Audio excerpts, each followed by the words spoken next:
Good morning ma'am. आज की Jansatta newspaper के एडिटोरियल सेक्शन में कोई ऐसा आर्टिकल है जो बहुत ही ज्यादा इंपॉर्टेंट हो एग्जामिनेशन पर्सपेक्टिव से? हाँ, आज एक आर्टिकल आया मिलावटी पदार्थों से स्वास्थ्य पर संकट। इसे बहुत ही शॉर्ट में समझ लेते हैं। तो ये जो पूरा आर्टिकल है, इसमें खाद्य पदार्थों में मिलावट को साधारण अपराध नहीं बल्कि तेजी से उभरते सार्वजनिक स्वास्थ्य संकट के रूप में दिखाया गया है। और आर्टिकल के अनुसार बाजार में नकली और मिलावटी खाद्य वस्तुओं का कारोबार लगातार बढ़ रहा है और ये समस्या केवल दूध, घी या मसालों तक सीमित नहीं है बल्कि तेल, मिठाइयों, पैकेज फूड और रोजमर्रा की उपभोग की वस्तुओं तक फैल चुकी है।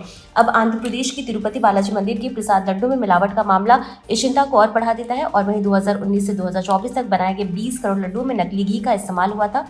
इसी तरह देश के एक मशहूर ब्रांड के घी का नमूना भी गुणवत्ता की कसौटी पर खरा नहीं उतरा और उसे सेहत के लिए घातक पाया गया। और ये मामला 2020 का, लेकिन कार्रवाई अभी भी बनी हुई है। वहीं देश के बाजार जो है नकली और मिलावटी खाद्य पदार्थों से भरे पड़े हैं। भुने हुए चने जैसे सामान्य खाद्य पदार्थों में भी खतरनाक रंगों और रसायनों का प्रयोग किया जा रहा है। ओरामाइन नामक रंग जो है वो खाद्य पदार्थों में मिलाया जाता है और ये कपड़ा और चमड़ा उद्योग में इस्तेमाल होने वाला रसायन है। इससे कैंसर और तंत्रिका तंत्र पर बुरा प्रभाव पड़ने का भी खतरा होता है। इसके अलावा खाद्य पदार्थों में मिलावट को रोकने के लिए देश भर में समय समय पर अभियान चलाए जाते हैं, लेकिन मिलावट नहीं रुक पा रही है।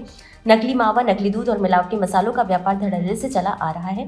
वहीं मिलावट करने वाले खाद्य सामग्री में नकली और खतरनाक सामग्री का उपयोग कर आम उपभोक्ताओं को नुकसान पहुंचा रहे हैं। इसके अलावा दूध में डिटर्जेंट, कास्टिक सोडा, यूरिया और फार्मेलिन जैसे रसायनों का उपयोग किया जाता है जो शरीर के लिए घातक है। इससे विकार, हृदय और रोग और कैंसर जैसी स्वास्थ्य समस्याएं भी हो सकती हैं। इसके अलावा खाद्य सुरक्षा जैसे जुड़े विभागों को अपनी जांच और निरीक्षण प्रणाली को और मजबूत करना होगा, जिससे दोषियों को शीघ्रता से उचित दंड मिल सके। साथ ही उपभोक्ताओं को भी जागरूक करना होगा, उन्हें मिलावटी उत्पादों की पहचान करने की समझ विकसित करनी होगी ताकि वे इस तरह की घातक सामग्री से बच सकें।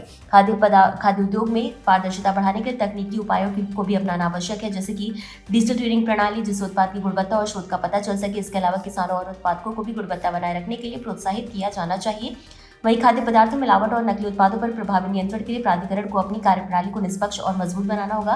केंद्र और राज्य सरकारों के बीच बेहतर समन्वय सुनिश्चित करना होगा ताकि देश भर में सुरक्षित खाद्य एवं पदार्थ उपलब्ध कराया जा सके जो जनता का स्वास्थ्य सुरक्षित रह सके। जिससे और समाधान के रूप में केवल सख्त सजा के नहीं बल्कि खाद्य सुरक्षा मानकों की प्रभावी पालन, गुणवत्ता नियंत्रण, नियमित जांच और सरकार, उद्योग व उपभोक्ताओं की साझा जिम्मेदारी पर जोर देता है ताकि भोजन केवल उपलब्ध ही नहीं बल्कि सुरक्षित भी रहे।